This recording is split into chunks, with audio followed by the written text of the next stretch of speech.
Part டைமா teacher ஒருத்தர் teach பண்ண வந்திருந்தாங்க. ஒரு ஹிந்து டீச்சர்.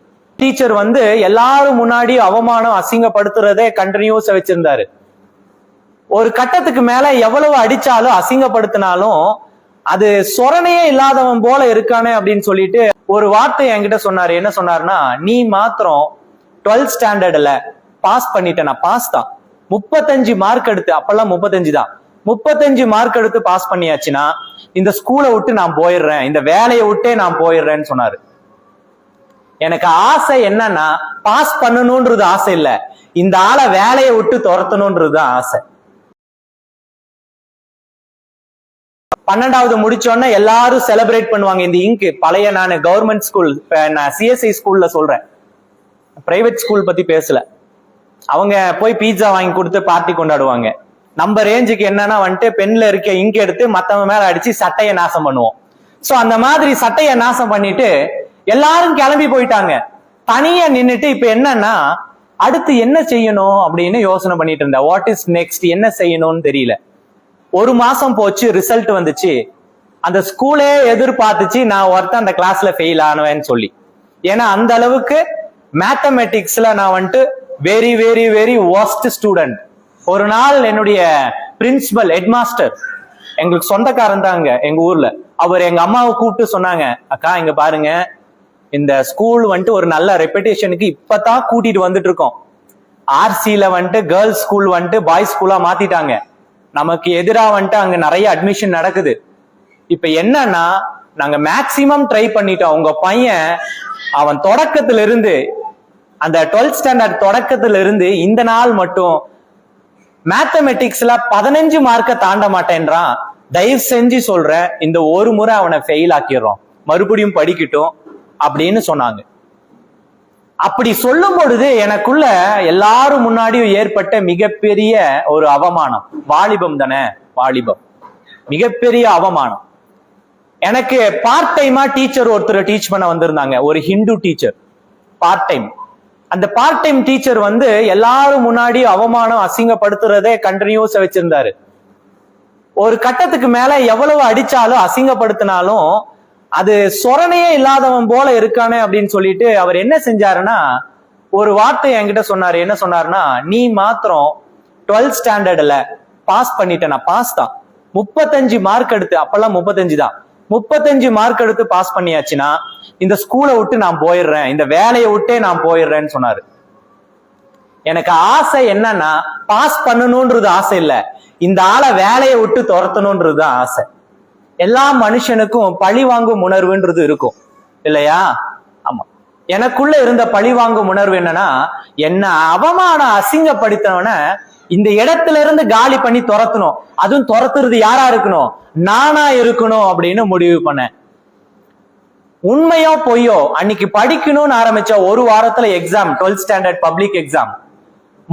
முறை என்னுடைய ஃப்ரெண்ட்ஸ் கிட்ட போயிட்டு, நம்ம எல்லாரும் சேர்ந்து கம்பைன் ஸ்டடி பண்ணலானா, அன்ன வரைக்கும் கூட இருந்த ஃப்ரெண்ட்ஸ் அன்னைக்கா பார்த்து என்ன சேர்க்க மாட்டேன்றாங்க. டே வேண்டடா, நீ தனியாவே போய் படிச்சுக்கோன்னு. அன்ன வரைக்கும் கூட எல்லாவற்றிலும் ஃப்ரெண்ட்ஸ் இன் கிரைம்னு சொல்லுவாங்க தெரியுமா? Friends in crime. இன்னைக்கும் ஃப்ரெண்ட்ஸ் இருக்காங்க, சரியா? ஃப்ரெண்ட்ஸ் இன் கிரைம்னா எல்லா காரியத்திலும் 99.99% எல்லா ரகசியமும் பண்ணுவோம் இல்லையா? Friends in crime. அன்னிக்கா பார்த்து என்ன ஒதுக்குறாங்க, நீ வந்தானா நாங்க படிக்கிறது நாசமாயிரு, எங்களுடைய அந்த பாஸ் பண்ற அந்த காரியமும் நாசமாயிரும் ஒதுக்கிட்டாங்க. வீட்டுல வந்து உட்கார்ந்து முறை நான் மேத்தமெட்டிக் புக்கு திறந்தேன்னா எந்த ஸ்டெப்புக்கு அடுத்து எந்த ஸ்டெப்புன்னே ஒண்ணுமே புரியல. மனப்பாடம் பண்ணிடலான்னு ட்ரை பண்ணா மனப்பாடமும் பண்ண முடியல. இப்ப என்ன செய்யறது? ஒரே ஒரு வாரம், 5 நாள், 4, 3, 2, 1 எக்ஸாம் ஹாலுக்கு போயாச்சு. எக்ஸாம் ஹால்ல போய் உட்கார்ந்தோடனே என்னுடைய ஆம்பிஷன் என்னன்னா, பாஸ் பண்றது கிடையாது. என்னுடைய ஆம்பிஷன் என்ன தெரியுமா? இருதயம் முழுசும் என்ன செய்யணும்? அந்த டீச்சரை எப்படியாவது துரத்திடணும். ரொம்ப அவமானப்படுத்திட்டாரு. எக்ஸாம் எழுதுன, மேக்சிமம் அங்கேயும் இங்கேயும் பார்த்து எழுதுன, முன்னாடி இருந்த பொண்ணு கிட்ட இருந்து பேப்பரை புடுங்கி எழுதுன, எல்லாத்தையும் எழுதுன. எழுதி முடிச்சு நம்மளுடைய ஆம்பிஷன் என்ன?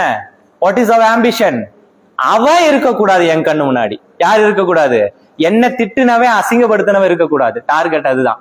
முடிச்சிட்டு வந்தாச்சு. ஒரு மாசத்துல கரெக்டா ரிசல்ட் வருது. ரிசல்ட் வரும்பொழுது எல்லாரும் கியூல நின்று இருக்காங்க. அந்த காலத்துல, அந்த நாட்களில ஒரே ஒரு கம்ப்யூட்டர் இருக்கும், அப்படியே கியூல 100 பேர் நின்று ஒவ்வொருத்தரா ஆன்சர் இது வாங்கிட்டு போகணும் ரிசல்ட். அப்படி கியூல நின்று வாங்கிட்டு போகும்போது ஒரு அதிர்ச்சி ஊட்டக்கூடிய ஒரு ரிசல்ட் எனக்கு கிடைச்சிச்சு. என்னன்னா, எல்லாத்துலயும் நார்மலா படிப்பேன், எல்லா சப்ஜெக்ட்லயும். இந்த மேத்தமெட்டிக்ஸ் மட்டும் 10, 5 மட்டும் வாங்குவேன். அன்னைக்கா பார்த்து எல்லாத்துலயும் நார்மலா மார்க் வாங்கியிருக்கேன். இந்த மேத்தமெட்டிக்ஸ் மட்டும் 90 மார்க் வாங்கியிருக்கேன். ஹல்லேலூயா. அது எப்படின்னு தெரியல, எப்படின்னு என்ன கேட்காதீங்க. எனக்கு இன்னைக்குமே வந்துட்டு அதுக்கு பதில தேடிட்டு தான் இருக்கேன். எனக்கு தெரியல. நானும் பிட்டுக்கிட்டலாம் அடிச்சேன்னு வைங்க, ஆனா அந்த அளவுக்கு அடிக்கல. அவனை துரத்துற அளவுக்கு தான் அடிச்சேன். ஆனா 90 மார்க் எப்படி வாங்கினேன்னு தெரியல. போதையில யாராவது வந்து திருட்டிட்டாங்கன்னு தெரியல. சரி, 90 மார்க் வாங்கினோன்னே அன்னைக்குதான் முதல் முறை நான் ஆம்பளையாவே உணர்ந்தேன். எதுக்குன்னா, அந்த மார்க்கோட ஸ்கூலுக்கு போய் ஒருத்தனை கழுத்தை பிடிச்சி வெளியில தள்ளணும்னு சொல்லிட்டு அந்த மார்க்கோட போகணும்னு நினைச்சேன். அந்த நாள் போக முடியல, அடுத்த நாள் போனேன். அடுத்த நாள் போகும்போது எனக்கு எல்லாரும் போய் அந்த டீச்சர்ஸ் கிட்ட எல்லாம் வாழ்த்துக்களை வாங்கிட்டு இருந்தாங்க, ஆசீர்வாதத்தை வாங்கிட்டு இருந்தாங்க, அவங்க அறிவுரை சொல்லிட்டு இருந்தாங்க. நான் மட்டும் யாரை தேடினேன்னா, எங்கெல்லாம் அவன் போனான், அவன் கண்ணு முன்னாடி நிக்க வச்சு 4 கேள்வியை கேட்டு அதுக்கப்புறம் துரத்தணும் அப்படின்னு சொல்லி தேடினேன். அவர் கிடைக்கல. காலங்கள் போயிருச்சு. டிகிரி முடிச்சேன். டிகிரி முடிச்சதுக்கு அப்புறம் ஒரு நாள் பஸ் ஸ்டாண்ட்ல வந்து காலேஜுக்கு போறதுக்கு என்ஜினியரிங் ஜாயின் பண்ணிட்டேன், செகண்ட் இயர் டைரக்ட்லி. ஒரு பஸ் ஸ்டாண்ட்ல போய் நின்றுட்டு இருந்தேன். நின்றுட்டு இருக்கும் பொழுது பக்கத்துல என்னுடைய உருவெல்லாம் அப்ப மாறி இருக்கும் இல்லையா, சின்னல இருந்து அப்படியே வந்திருப்பேன். பக்கத்துல வந்துட்டு ஒருத்தர் நின்றுட்டு இருந்தாரு. ரொம்ப தாடியெல்லாம் வச்சுட்டு, ஊட்டி தானே, கொஞ்சம் கோல்டா இருக்கு, ஒரு தொப்பி போட்டு, ஒரு பேக் சைட்ல, டீச்சர்ஸ் தெரியும் இல்லையா, ஒரு பேக், இவ்வளவு பெரிய பேக்ல நிறைய பேப்பர் அது இதெல்லாம் வச்சிருப்பாங்க. அப்படியே பாவமா நின்று இருந்தாரு. அவரை பார்த்தோன்னே அவருக்கு என்ன தெரியல, கொஞ்சம் முகம்லாம் மாறிடுச்சு. ஆனா எனக்கு அவரை தெரிஞ்சிச்சு. ஹல்லேலூயா. எனக்கு அவர் யாருன்னு தெரிஞ்சிச்சு.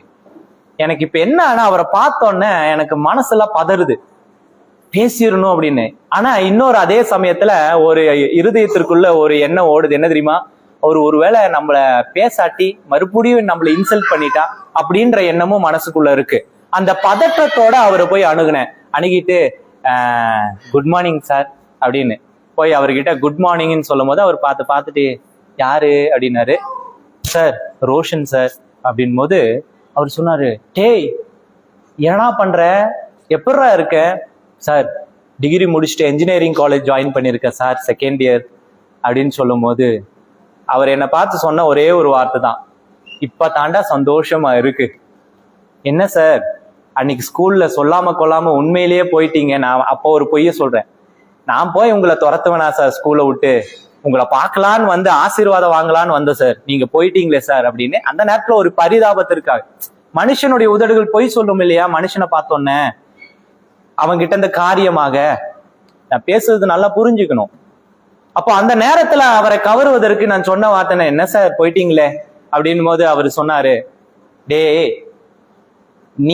நான் அங்கிருந்து போனது இல்லடா பெரிய விஷயம், அந்த 99 பேரை பத்தி நான் கவலைப்படாம உன்னை ஒருத்தனை பாஸ் பண்ண வச்சதுதானே என்னுடைய வாழ்நாளே பெரிய சாதனையா நினைக்கிறேன்னு சொல்லி. ஹல்லேலூயா.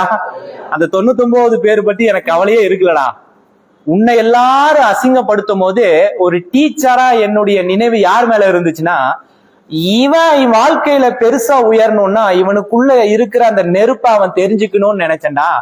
அதனாலதான் அதிகமா கிளாஸ்ல பெண்கள் இருக்கிற ஒரு இடத்துல உன்னை நான் அசிங்கப்படுத்தினது இல்லாம உன்னோட நான் ஒரு ஒரு ஒரு கவனன்ட்டை ஏற்படுத்தினேன். என்ன கவனன்ட்னா, நீ ஜெயித்து காட்டு, நீ பாஸ் பண்ணு, நான் இங்க இருந்து கிளம்பி போயிடுறேன்னு சொல்லி.